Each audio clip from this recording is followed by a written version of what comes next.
Voilà, donc pour poursuivre, on vous propose donc à chacun là, de nous faire part de votre expérience en 5 minutes. En 5 minutes, hein, le challenge est sans doute compliqué pour résumer tout ce que vous avez pu mettre en termes donc de partenariat et de pilotage pour mettre en œuvre la réforme des attributions et plus spécifiquement la cotation de la demande. Alors, comme il faut bien quelqu'un pour démarrer, si ça vous convient, je me tourne vers Tonon Agglomération pour nous en dire plus donc, sur le pilotage et les partenariats qui ont pu être créés. Oui, alors je ne vais plus parler spécifiquement de la cotation. Donc, il y a un comité de pilotage qui a été mis en place, donc composé de la DDETS, du département, des élus des communes, sachant qu'en fait, on a des référents communaux pour justement juste l'habitat, hein. Donc, avec la nouvelle équipe, justement avec les élections, on avait relancé un petit peu ce dispositif à demander à toutes les communes de désigner un référent habitat et donc qui était convié justement à ces COPIL. Il y avait également les bailleurs, l'USH 74, Action Logement, PLS Adil 74, le SIAO et d'autres partenaires sociaux, par exemple comme des hébergeurs ou des associations à destination de la réinsertion ou du logement. Juste pour refaire un petit peu un point d'étape par rapport à la mise en place du système de cotation, il faut savoir que pour Tonon Agglomération, on n'avait pas encore le PPGD, mais en fait, on avait décidé de mettre en place le service d'information et d'accueil des demandeurs de logement, de le créer, ce service, même si le PPGD n'avait pas été encore créé. Donc, juste pour vous informer sur le service d'information et d'accueil des demandeurs de logement du territoire, on a un premier niveau qui est l'information des demandeurs qui est assuré par les 25 communes du territoire. Le deuxième niveau qui est l'enregistrement des demandes qui est assuré par les bailleurs, mais également 23 communes du territoire, donc sur 25, donc ce qui est énorme. Et puis le troisième niveau qui est l'information du demandeur, hein, l'entretien individuel renforcé pour les demandeurs qui sont déjà enregistrés, donc là qui est assuré par Tonon Agglomération sous forme de permanence dans les communes. Donc pour élaborer ce système de cotation, donc nous qui a été paramétré dans le SNE depuis avril 2022, on a travaillé avec ce COPIL, mais également avec des élus volontaires, nos référents habitat, donc sous forme de groupe de travail, voilà, pour vraiment travailler plus spécifiquement sur cette cotation. Et puis avec des retours en COPIL, bien sûr, hein. Donc, on est parti de l'état des lieux des demandes et des attributions pour voir un petit peu effectivement quels étaient les demandeurs sur le territoire, leurs spécificités et comment on répondait aussi à cette demande. Voilà. Et puis, on a effectivement aussi travaillé sur la base de la collatation de PLS, ADIL PLS 74, pour les critères obligatoires, parce qu'il faut savoir que sur notre territoire, il y avait déjà une cotation existante, donc pour les réservations sociales, donc que les bailleurs utilisaient. Donc, ça nous est paru important de reprendre aussi ce système de cotation, en tout cas pour les critères obligatoires.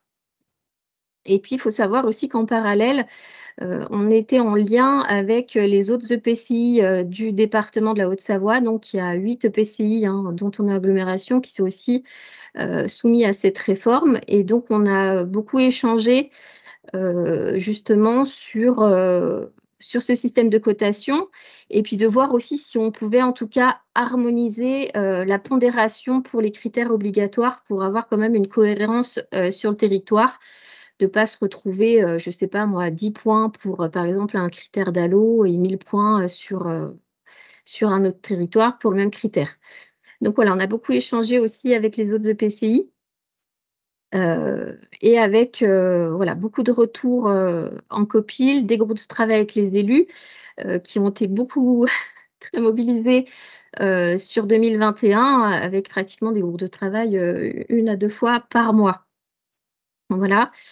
Et puis, donc, ce qui nous a vraiment permis de partir sur ce que voulaient faire ressortir aussi les élus et les partenaires par rapport à nos enjeux du territoire.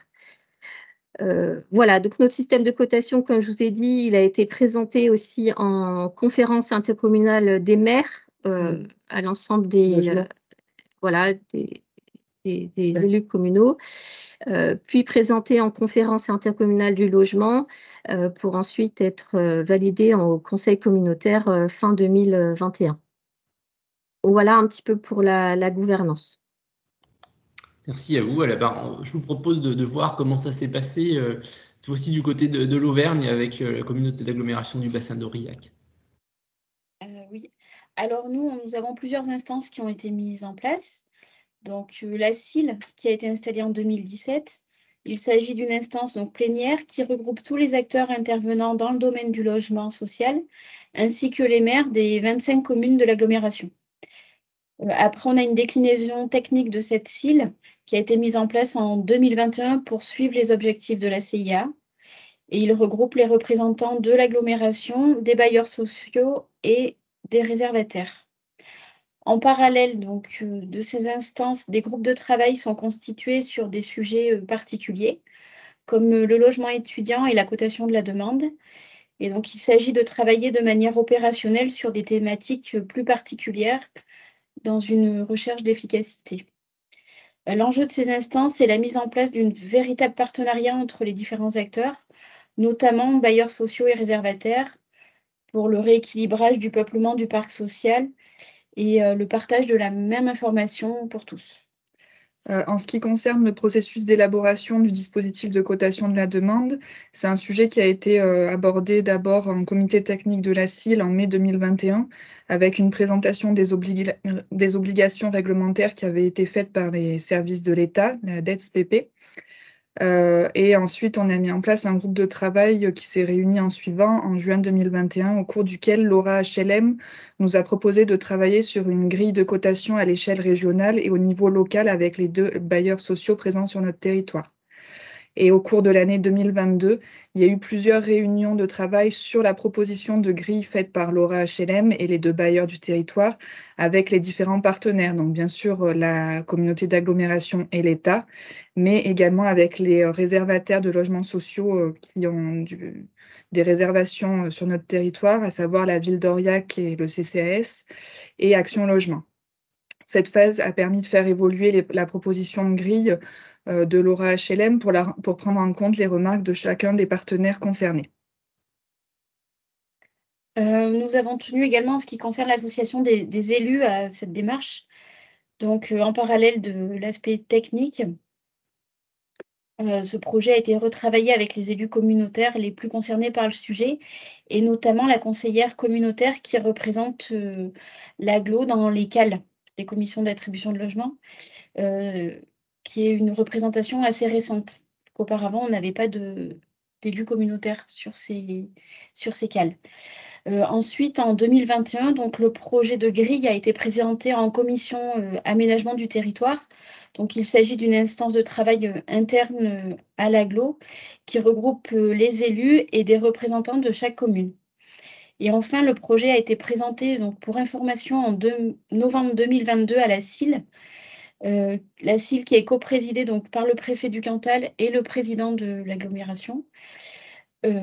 Et qui regroupe les partenaires élargis du domaine du logement social et les 25 maires des communes de notre agglomération. Comme il s'agit d'un dispositif totalement nouveau, il semblait indispensable d'avoir une période d'expérimentation. Donc, c'est ce qui est prévu pour le premier semestre 2023, afin qu'on puisse avoir un retour d'expérience sur l'utilisation de ce projet de grille et pouvoir éventuellement l'ajuster avant une validation définitive en fin d'année 2023 pour respecter la réglementation. Voilà. Merci à vous. Et on va repartir du côté du bassin du Léman, côté Pays de Gex, pour voir si justement le pilotage et le partenariat s'appuient aussi sur l'ensemble de ces dispositifs. Oui, merci. J'étais court en présentation. Oui, nous aussi, on est à peu près 100 000 habitants, mais on a dépassé 100 000 habitants, 27 communes. Donc, un peu comme Thonon, on a eu cette démarche depuis 2021. Alors, c'était une démarche volontaire, vous l'avez bien compris. On était en difficulté face à plus de 3000 demandes. On y répondait par 900 attributions annuelles. Pour autant, on construisait 300 logements sociaux par année à peu près, 14 mois d'attente. Bon, mais face à ça, le fonctionnement, le parcours était bloqué. Donc, on s'est mis dans cette démarche. On est 27 communes. 17 ont participé à ces ateliers. Il y avait normalement une dizaine de bailleurs sociaux sur les 14. Alors, aussi, cette démarche, elle a été longue, assez chronophage. Ça demande beaucoup de temps, beaucoup de travail de la part des élus. Les élus et je pense aussi les référents de communes. Alors ça a eu son intérêt parce que ça a créé une vraie formation et peut-être aussi du lien entre tous les partenaires. Mais dire qu'on est sur aussi une législation qui est un petit peu à tiroir. On en a vu encore tout à l'heure une présentation avec des réglementations galopantes. Voilà, on en est là. Donc, nous, on est passé à peu près toutes les étapes. On était aussi, comme ton nom, précurseur. Maintenant, c'est comment on fait vivre ça. Alors, sur le système de cotation, pour le PageX, on a deux systèmes pour les primo-demandeurs et pour les mutations. J'insiste aussi sur les mutations parce que c'était vraiment pour favoriser le parcours résidentiel. Alors, sur les primo-demandeurs, 16 critères obligatoires. Il y a eu 25 critères optionnels et 8 critères locaux, avec les pondérations qui vont avec. Et on a bien insisté, je pense aussi, sur les personnes qui ont un lien avec le territoire, aussi bien pour les petites entreprises que pour nos salariés, nos fonctionnaires, et toutes les difficultés que rencontre ce territoire spécifique. Pour les mutations, là, on a retenu 16 critères obligatoires, 20 critères optionnels, et 6 critères locaux. Là aussi, avec des pondérations qui concernent aussi ce territoire particulier. Voilà un peu la démarche. Ce qui ressort, oui, c'est une démarche qui prend du temps. On a aussi eu des difficultés. Et comment on peut maintenant faire vivre ce dispositif? C'est ça un peu la remarque que je pourrais faire. Nos bailleurs sociaux ont des outils informatiques qui devront être mis à niveau cette année, je l'espère. Sinon, on va être un peu bloqué pour faire vivre ces dispositifs en temps réel vis-à-vis du travail qu'on a fait depuis 2 ans. Voilà. Merci bien. Merci. Mais justement, on entend pour chacun des territoires, les bailleurs ont été des acteurs clés du dispositif, évidemment. Du coup, je m'adresse à l'OPAC du Rhône pour vous demander, vous, de votre point de vue, comment vous avez été associé aux démarches et quelles ont été les contributions que vous avez apportées dans le cadre de l'élaboration des grilles de cotation. Oui, effectivement, nous, on a été associés de façon assez intensive sur les EPCI. Alors, on a 2 EPCI sur les 5 avec lesquels on a le plus travaillé qui avaient un temps d'avance sur les autres et qui avaient pris des prestataires extérieurs. C'est-à-dire qu'ils ont fait appel à des maîtrises d'ouvrage pour les accompagner dans les travaux pour l'élaboration d'une cotation. Et puis, on avait 3 EPCI qui étaient moins avancés dans tous les travaux liés à la réforme des attributions, qui n'avaient entamé que peu de travaux il y a une petite année. Et l'interbailleur, avec la préfecture et les autres partenaires, ont proposé d'élaborer une grille commune pour tous les EPCI parce que, en tout cas, de notre point de vue bailleur, même si certes il y a des différences entre les territoires et que certains sont un peu plus tendus que d'autres, on ne voit en tout cas pas de différence majeure entre les demandeurs des différents EPCI. Donc, on a été associés avec tous les autres réservataires à des temps de travail communs pour essayer de faire ressortir une grille commune et que la préfecture la DETS a proposé à l'ensemble des EPCI. 3 EPCI s'en sont emparés, sachant qu'il y avait une possibilité d'ajouter 3 à 5 critères vraiment particuliers au territoire pour voilà, se distinguer selon ses particularités. Et sur les 2 autres EPCI où les travaux avaient déjà été largement entamés, il n'y a pas eu le souhait de s'inscrire dans cette démarche commune. Alors nous, on souhaitait notamment une démarche commune parce qu'il y a une certaine porosité entre les territoires et qu'il est très fréquent que des demandeurs aient dans leur demande des communes de 2 EPCI soumis à l'obligation de la cotation, mais des EPCI différents et qui donc vont devoir être amenés à comprendre pourquoi sur tel territoire ils ont autant de points et sur tel territoire ils n'en ont pas autant. Donc pour les groupes de travail auxquels on a été associés, donc il y a eu des groupes de travail spécifiques élus et puis il y a eu des groupes de travail avec tous les partenaires réservataires auxquels on a nous assisté. Et je pense que c'était important d'avoir notamment la voix des bailleurs parce qu'on a pu notamment poser quelques alertes sur la faisabilité de la cotation vu les souhaits des communes. Je peux prendre quelques exemples. Par exemple, certains EPCI, ou communes parmi les EPCI, certains acteurs voulaient absolument mettre des points négatifs puisque c'est une possibilité de la grille de cotation, aux demandeurs qui avaient refusé un logement. Et là, nous, bailleurs, on a pu alerter sur le fait que dans le Rhône, il n'y a pas d'harmonisation du renseignement du refus. Donc, certains bailleurs mettent un refus à des demandeurs à qui ils ont proposé un logement qui ne correspond pas tout à fait à leurs critères, alors que d'autres n'indique pas de refus dans ce cas-là. C'est le cas de l'OPAC du Rhône. Si quelqu'un demande absolument un logement avec ascenseur et qu'on lui fait une proposition sans ascenseur au 2e étage et qu'il refuse ce logement, nous, on n'acte pas de refus parce qu'effectivement, le logement qu'on lui a proposé à ce demandeur ne correspond pas à sa demande. Après, on a aussi pu alerter sur la question des refus aussi. On n'a pas tous les mêmes pratiques en termes de visite de logement. Donc, il y a les refus avant cale, après cale, avant visite, après visite. Voilà, on n'a pas tous la même notion du refus.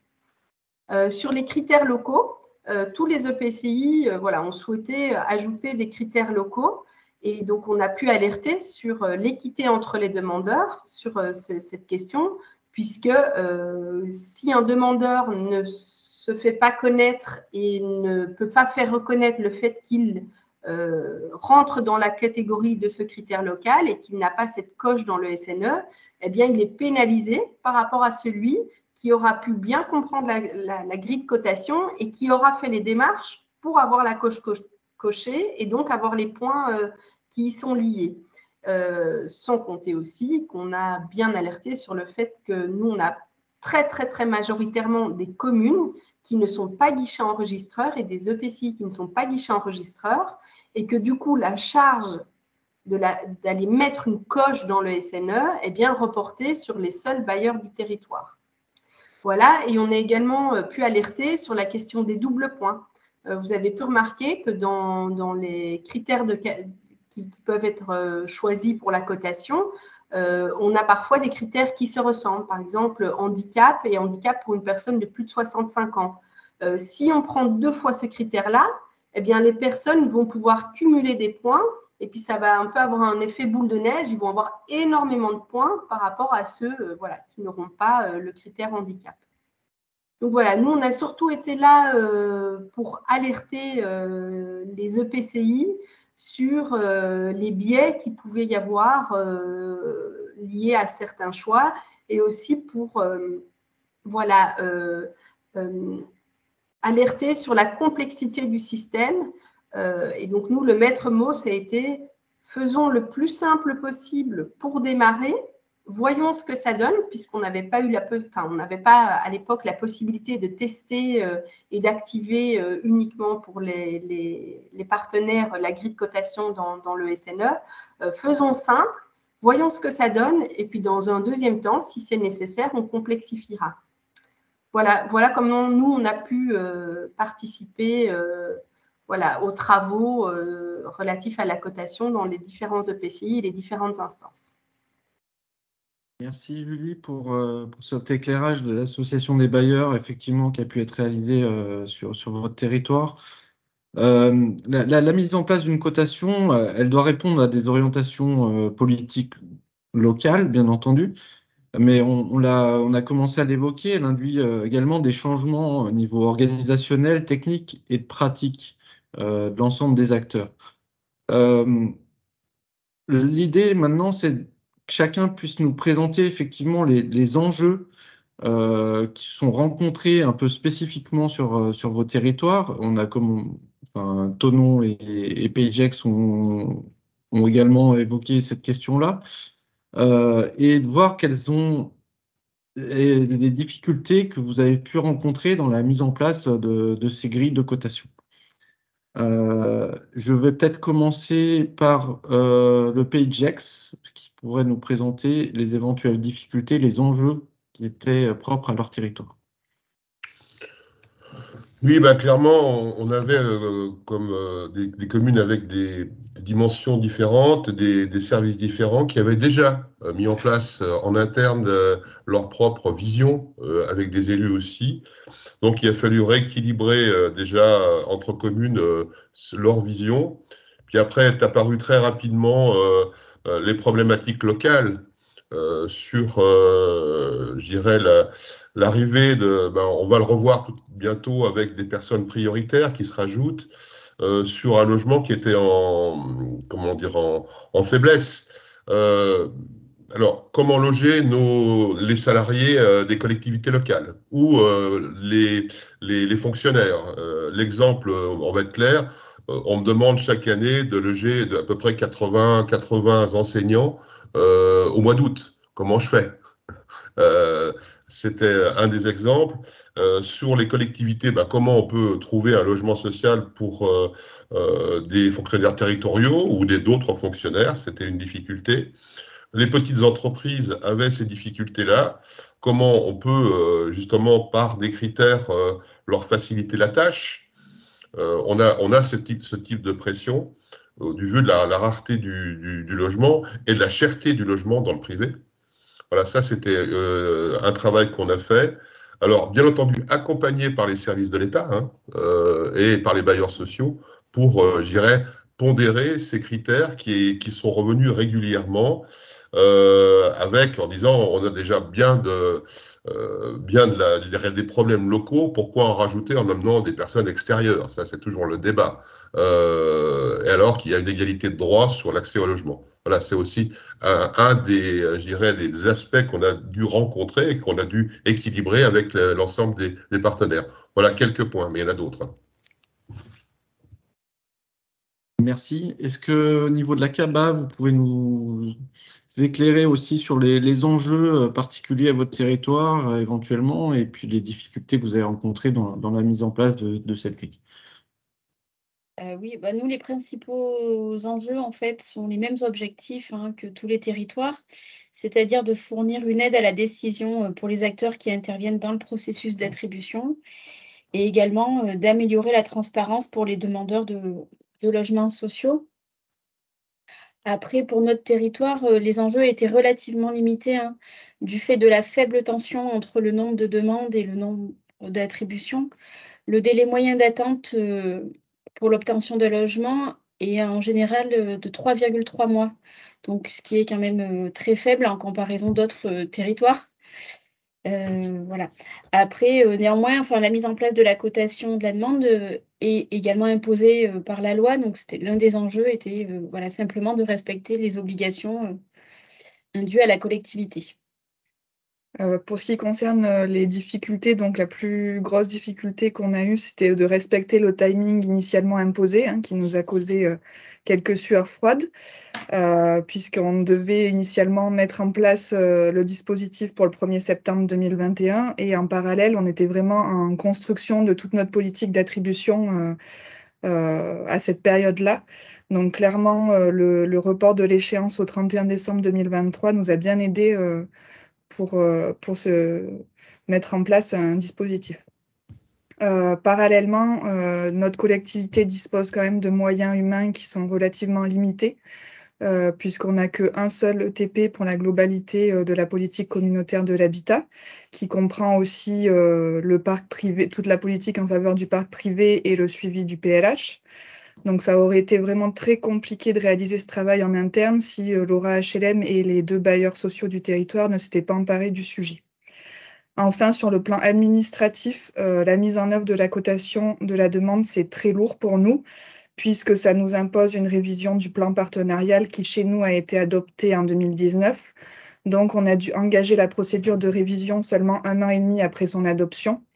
Et il s'agit d'un processus très lourd, puisque calé sur le processus d'élaboration.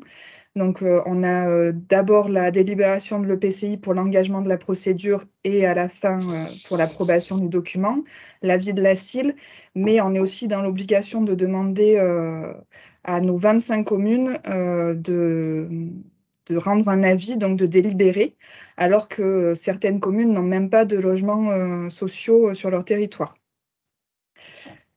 Voilà, donc vraiment la lourdeur sur le plan administratif de la mise en place de système, c'est vraiment une difficulté pour nous. Voilà pour notre territoire.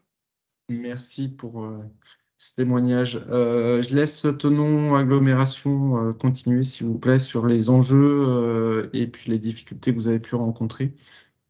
Je dirais d'abord au Cantal que vous êtes, comme disent les Québécois, bien chanceux d'avoir 3 mois et demi de délai. Je vois que mon collègue du Pays de Gex adhère à cette proposition parce que c'est vrai que c'est bien, quoi. C'est bien de pouvoir répondre dans des délais courts comme ça aux demandeurs. Alors, bon, nous, comme tout le monde, déjà, je voulais juste dire un mot sur l'intérêt qu'on a trouvé quand même auprès des élus sur un sujet un peu complexe, un peu fastidieux malgré tout, un peu, voire rébarbatif pour certains. On voit bien qu'en fait, les élus ils sont quand même très impliqués, très sollicités aussi dans le domaine du logement et qu'ils avaient un vrai intérêt pour cette problématique de cotation en disant, bah oui, si on peut se dégager, avoir une règle transparente, plus équitable, une harmonisation des pratiques, on est partant pour travailler sur cette cotation, à condition qu'on arrive dans cette cotation à faire valoir aussi les intérêts, enfin les difficultés personnalisées, on va dire, d'une EPCI à l'autre, qu'on puisse les rentrer dans les cases de cette cotation. Donc, on voulait aussi concilier les objectifs de droit au logement et de mixité sociale, puisque c'est vrai que sur ces territoires où en plus on a des très grands écarts de revenus dans la population, la mixité sociale a toute son importance et tout son sens.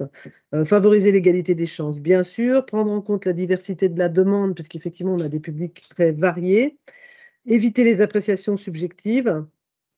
Et faire remonter aussi, permettre avec ce système-là de faire remonter des demandes des fois un peu anciennes qui sont restées basses dans les tableaux parce qu'elles n'étaient peut-être pas tout à fait complètes ou pas tout à fait bien évaluées, etc. Donc ça permet aussi de les exhumer, on va dire, pour qu'elles remontent. Et puis les enjeux liés au territoire pour nous qui sont importants. Donc on en a déjà parlé tout à l'heure, c'est ce deuxième quartile. Donc, mon collègue du PGX a parlé des fonctionnaires et tout, mais il y a aussi toute une population de salariés qui se trouvent dans le deuxième quartile, qui n'arrivent pas à se loger dans le parc privé parce qu'il est trop cher. Donc, comment on peut prendre en compte cette problématique un peu spécifique? Beaucoup de familles monoparentales sur notre territoire, de personnes isolées. Et puis, le critère, alors là, dans le Chablais particulièrement, parce qu'on est particulièrement mal équipé en matière d'infrastructures routières et de transport en commun, de la proximité du travail, et puis aussi les gens qui travaillent dans le PCI pour pouvoir favoriser. Donc là, mon collègue du PGX parlait des fonctionnaires tout à l'heure. Voilà. Et puis, on souhaitait aussi mettre en œuvre dans le groupe de travail, donc une cotation différente pour les demandes de mutation, parce que nous aussi, on souhaiterait faire progresser les gens dans leur parcours de logement pour qu'ils puissent effectivement du coup libérer après des logements sociaux pour des primo-arrivants, des primo-demandeurs. Et puis, les critères locaux de DHUP, rénovation urbaine, pour pouvoir aussi accompagner cette mise en place de nouvelles populations dans nos quartiers sociaux. Je laisse Delphine Delalex, qui m'accompagne, vous parler des difficultés rencontrées et des solutions. Oui, donc nous aussi, on a eu un calendrier serré parce que je ne l'ai pas spécifié tout à l'heure, mais effectivement, du coup, on a travaillé sur la cotation en même temps que l'élaboration du PPGD. Donc effectivement, avant la loi 3DS, voilà, nous aussi, on a beaucoup eu de travail, hein, parce qu'on voulait tenir le calendrier. On s'est beaucoup aussi posé de questions sur le modèle de calcul qu'on allait choisir, hein, si ça allait être un modèle de calcul automatique avec le CERFA, ou si on allait le subordonner justement à ce que le demandeur devait fournir les pièces justificatives. Donc on s'est beaucoup interrogé là-dessus en groupe de travail, en copil. Donc c'est vrai qu'on avait décidé finalement de ne pas demander les pièces justificatives. Parce qu'effectivement, ça allait demander du travail supplémentaire au guichet enregistreur. Voilà, et pour une première, on trouvait que c'était peut-être un peu lourd, et de plus, le dossier unique dans le département, aujourd'hui, limite à la pièce d'identité et à l'avis d'imposition les pièces obligatoires. Donc, il y a aussi un travail à faire avec l'USH, PLS-ADIL et puis l'État. Donc voilà, pour ce point-là. Aussi, on s'était aussi posé la question, est-ce qu'on allait faire une décote en cas de refus d'un logement? Donc là aussi, je rejoins le bailleur au Parc du Rhône, où effectivement, les bailleurs n'ont pas tous le même fonctionnement, hein. Déjà, il faut se mettre d'accord sur ce que c'est un refus légitime ou pas.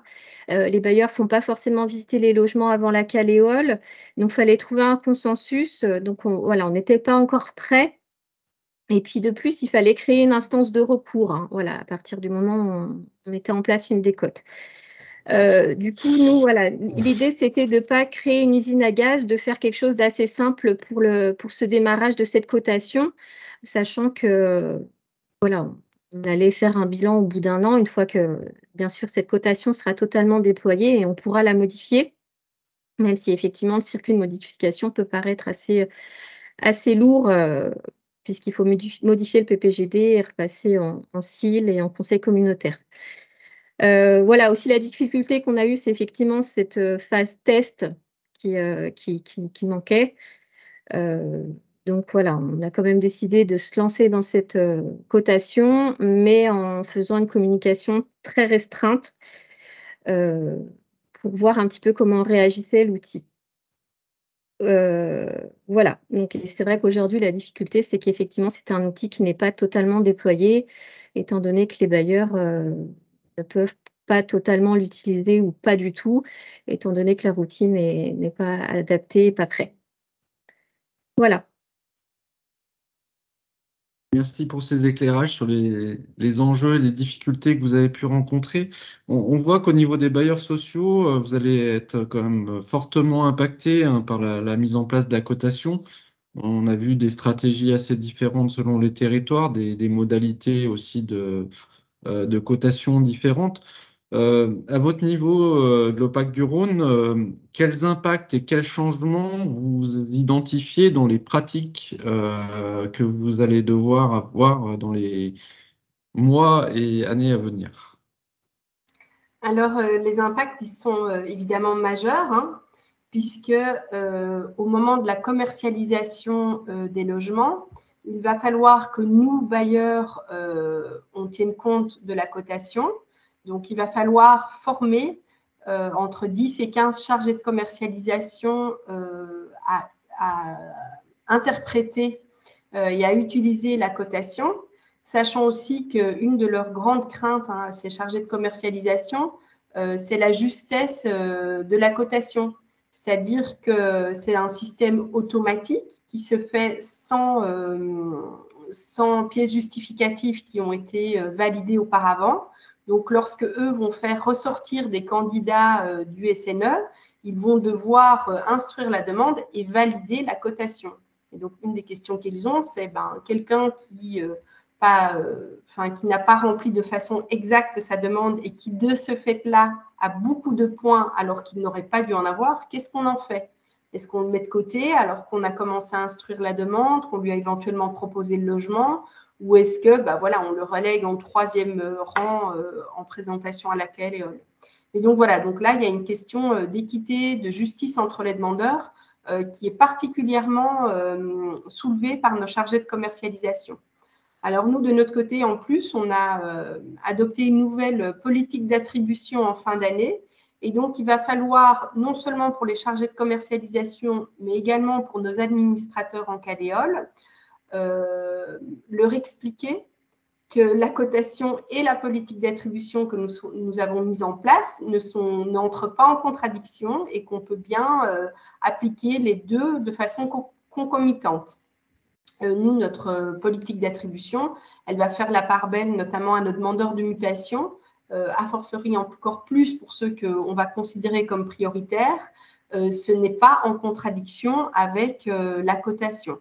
On applique la cotation sur le public qu'on choisit pour un logement donné. Hein, parce que, évidemment, on commence aussi à introduire des idées de cotation de l'offre, c'est-à-dire qu'on va demander de plus en plus à chaque acteur de s'interroger sur le logement qui est proposé et sur le public qui correspond le mieux à ce logement. Donc, pour mettre tout ça en musique, nous, ce sur quoi on va beaucoup, ce qu'on a commencé à faire, c'est à communiquer. Beaucoup en interne, envers les chargés de commercialisation et les administrateurs. Et pour ça, il faut beaucoup de pédagogie parce qu'évidemment, tout le monde n'a pas travaillé et n'est pas familier avec la réforme des attributions.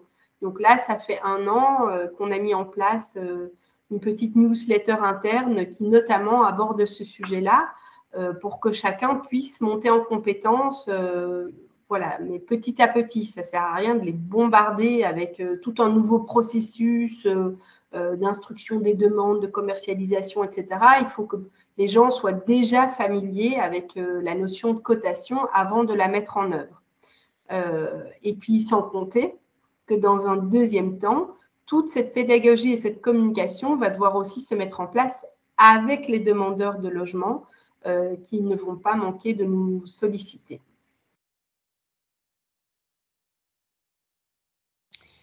Merci beaucoup là, pour ces éléments d'enjeu et des difficultés rencontrées. Ce qu'on vous propose, là, ça, en guise d'un peu de conclusion de ce premier tour de table, c'est un exercice qui est un petit peu difficile, mais qui nous paraissait quand même essentiel pour permettre à l'ensemble des participants de profiter de votre expérience. Et du coup, on souhaitait vous demander de nous faire part de vos conseils et de faire part de ces conseils aux autres territoires de la région pour les aider à faire aboutir leurs travaux sur la cotation de la demande.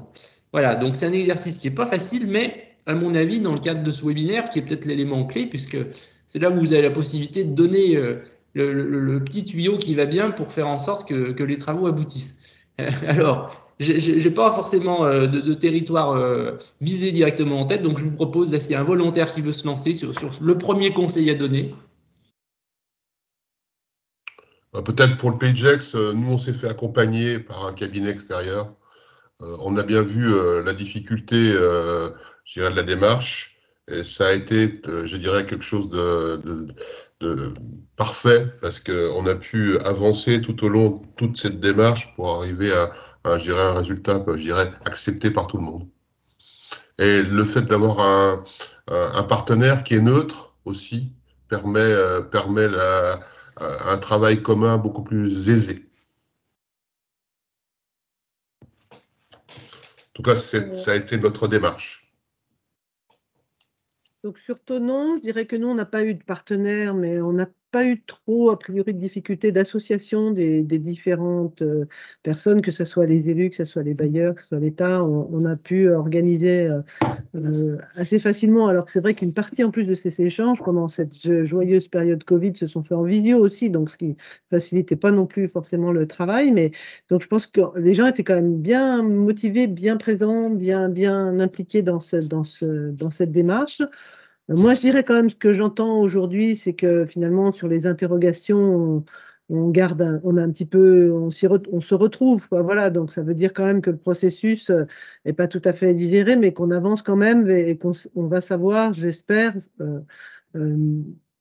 amender voilà, ce process de cotation pour arriver à quelque chose qui conviendra à tout le monde. C'est vrai que je pense qu'il faut bien bien être à l'écoute les uns des autres. Moi, je comprends bien que pour les bailleurs sociaux, les difficultés sont assez. C'est pas les mêmes choses que pour nous, et il faut pour eux que cet outil soit bien adapté aussi pour qu'ils puissent répondre. Et j'apprécie qu'ils soient aussi, bien sûr, très attentifs à ne pas faire d'erreur et pas aller privilégier un dossier qui n'aurait pas lieu de passer devant les autres, et être vraiment très vigilant là-dessus. Je pense que c'est un des biais sur lesquels il faut qu'on fasse attention dans le futur système qu'on va réussir à mettre en place, que j'appelle de mes voeux malgré tout, parce que je pense que c'est un système qui nous sort de l'appréciation personnelle, et c'est totalement légitime d'arriver sur un système beaucoup plus objectif enfin, on a déjà un système objectif, je l'espère, mais d'avoir vraiment un outil qui nous dégage un peu de ces de facteurs plus subjectifs. Voilà. Et puis moi, je rajouterais de communiquer avec les autres EPCI du département. C'est vrai que même si c'était au début quelque chose qui a été démarré en fait, comment dire, je vais y arriver. Voilà, c'est une agglomération, effectivement, un technicien qui a dit, bah voilà, est-ce que ça serait peut-être intéressant qu'on puisse échanger? Voilà, c'était pas quelque chose d'officiel, mais du coup, ça a perduré. Ça nous a permis aussi de se rassurer sur certaines choses, de pouvoir communiquer les informations qu'on avait. Et voilà, de pouvoir aussi un petit peu harmoniser en tout cas les critères obligatoires, même si on n'aura pas forcément le même nombre de points, mais à peu près le même ordre de pondération. Et je trouve que c'est important d'avoir aussi un soutien des autres EPCI, et en tout cas de pouvoir se rassurer aussi sur certaines choses, hein, même si effectivement on a la DDETS, PLS ADIL et puis l'USH qui sont très présents sur le territoire. Et puis se dire qu'il faut se lancer, et puis on verra. Enfin, il y aura une clause de revoyure aussi pour dire bon, bah, maintenant on l'a utilisé de manière relativement simple, hein, puisque nous aussi on est arrivé là-dessus en disant qu'il ne faut pas faire une usine à gaz dès le départ parce qu'on ne va pas s'en sortir. Et après, ben, on réévaluera, on dira mais là ça nous manque vraiment ça, comment est-ce qu'on fait pour l'implémenter dans le système. Jacques. En ce qui concerne le bassin d'Aurillac, nous, ce qui nous a vraiment paru important, c'est l'anticipation, en fait, de travailler sur ce dossier qui était vraiment nouveau et qui rend possible la mise en œuvre d'une période de test qu'on va démarrer le premier semestre 2023 pour pouvoir faire évoluer un petit peu ce dispositif. Après, l'autre enseignement, le plus important, si je puis dire, c'est le partenariat avec les acteurs de terrain, vraiment, les bailleurs sociaux et Aura HLM.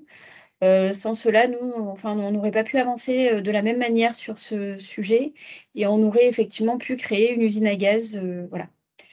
Donc, vraiment utiliser les ressources présentes sur le territoire. Et en dernier point, peut-être la période d'élaboration de cette grille a permis peut-être de clarifier le processus d'attribution des logements sociaux, et donc de permettre une meilleure appropriation de la part de tous les acteurs.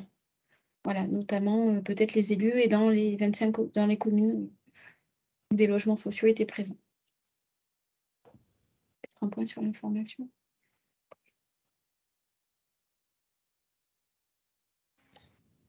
Et pour les bailleurs, alors, quel serait votre bon conseil que vous donneriez? Alors, c'est le même conseil qui a été donné par tous, hein, faire simple au départ. Et puis, on verra si on complexifie ou pas, d'ailleurs, dans un second temps. Faire simple pour que tout le monde puisse s'approprier ce nouvel outil. Et puis, le deuxième conseil, c'est de communiquer partout, envers tout le monde, mais surtout avec le même discours, et un discours qui soit co-construit par tous les partenaires. Et c'est pour ça que c'est intéressant que la cotation, ce soit bien quelque chose qui s'inscrit dans le plan partenarial de gestion de la demande et d'information des demandeurs, puisque dans ce cadre-là, on a déjà travaillé avec les EPCI à un discours commun. Nous, on a eu une vraie montée en compétences, en particulier des mairies, pour renseigner les demandeurs sur le logement social. Et donc, voilà, ça va être finalement la continuité de ce renseignement qu'elles peuvent donner aux demandeurs. Voilà, mais du coup, vraiment, construisons quelque chose de commun. Et puis, allons jusqu'au bout de l'explication, hein, la cotation, à quel moment, pour qui, pourquoi pas partout, hein, parce que c'est souvent ce qu'on explique aux EPCI. Vous construisez votre système, parfois un peu en vase clos, hein, même si on a des partenaires qui sont présents sur les différents EPCI. Mais quand le demandeur il va demander à un maire et pourquoi sur la commune d'à côté, je n'ai pas de points, et pourquoi sur telle commune, je n'ai pas les mêmes points que chez vous, eh bien ça, il va falloir répondre au demandeur, hein, qu'on ne peut pas laisser sans réponse, bien évidemment. Et donc, ça demande vraiment de réfléchir ensemble à ce discours qu'on doit co-construire. Voilà, donc on voit que la discussion nous a amené finalement à aborder des points très techniques, hein, et c'était normal, c'était bien toute la philosophie du webinaire qui regroupait tous les professionnels de la demande de logement social. Mais pour se repositionner hein, bien vers le destinataire final finalement de tout ce travail, c'est le demandeur, ne l'oublions pas. Et on souhaitait donc, en guise un peu de questions conclusives à nos intervenants, se repencher, prendre un peu de recul par rapport à ce qui a été dit, faire le lien avec l'usager. Donc, ce qu'on vous propose, bah, c'est de nous dire voilà, en quelques mots, au niveau de chacun de votre territoire et puis aussi au niveau des bailleurs, ce que vous comptez faire, in fine, pour informer et expliquer aux demandeurs ce qu'est la cotation de la demande. Je commence pour Aurillac. C'est un des chantiers que nous allons devoir mener en 2023 parce qu'à l'heure actuelle, le plan de communication et de destination des demandeurs sur le sujet de la cotation de la demande n'est pas défini. Pour dire un mot, faudra vraiment faire preuve d'une grande pédagogie, notamment pour les personnes qui sont en contact direct avec les demandeurs, parce que c'est vraiment quelque chose qui est déjà complexe pour les professionnels, donc pour les demandeurs, ça va être encore pire, quoi. Donc voilà, on a peu avancé chez nous sur le sujet pour le moment.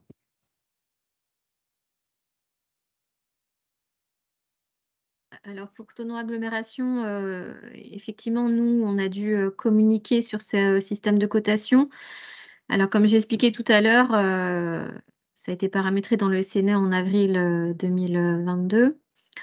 Du coup, on a travaillé sur une cotation très restreinte, essentiellement sur le site de l'agglomération, où effectivement, on a fait une FAQ où on explique ce que c'est un système de cotation, sur quel territoire il sera obligatoire, sur quel PCI.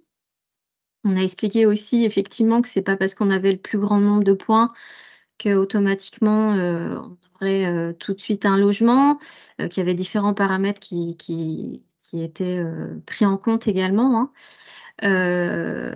Voilà, et puis on a également aussi affiché notre grille de cotation. Donc ce qu'on avait peur, c'est d'avoir un afflux de demandeurs qui viennent poser des questions, soit en commune, soit à l'agglomération. Et finalement, voilà, avec cette cotation restreinte, étant donné qu'on est en phase test et que c'est un outil qui n'est pas totalement déployé, on n'a pas eu tant de questions que ça. On a certains demandeurs qui ont été curieux, qui sont allés voir aussi sur le portail grand public, hein, ce nouvel onglet cotation. Mais voilà, finalement, on a très peu de questions. Voilà, on déploiera cette communication plus tard, voilà, peut-être dans le MAC de Thonon Agglomération, dans les journaux, mais pour le moment, c'est vraiment restreint en attendant que l'outil soit totalement déployé.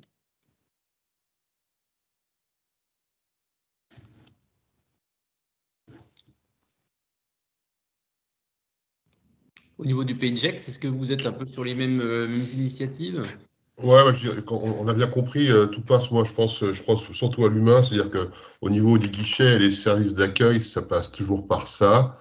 Quand bien même on a plus de 60% de déclarations en ligne. Alors nous, on a souhaité avoir informé le demandeur sur des délais d'attente moyens, hein. On va certainement mettre en place des flyers directs parce que tout le monde n'est pas. Il y a aussi une fracture numérique. On a le même système de cotation sur tous les demandeurs au sein de l'agglomération et on a un nombre de guichets assez important. Donc voilà, ça a permis peut-être une information plus forte. Et pareil, on est en phase aussi de démarrage et on verra, on va s'adapter au fur et à mesure via nos portails, via notre information numérique sur l'agglomération ou dans les collectivités. Donc voilà où on en est un petit peu actuellement. Mais on n'a pas vu de vagues par rapport au système de cotation. Les gens se renseignent et en ligne, on a pas mal de choses. Voilà, pour l'instant, on en est là.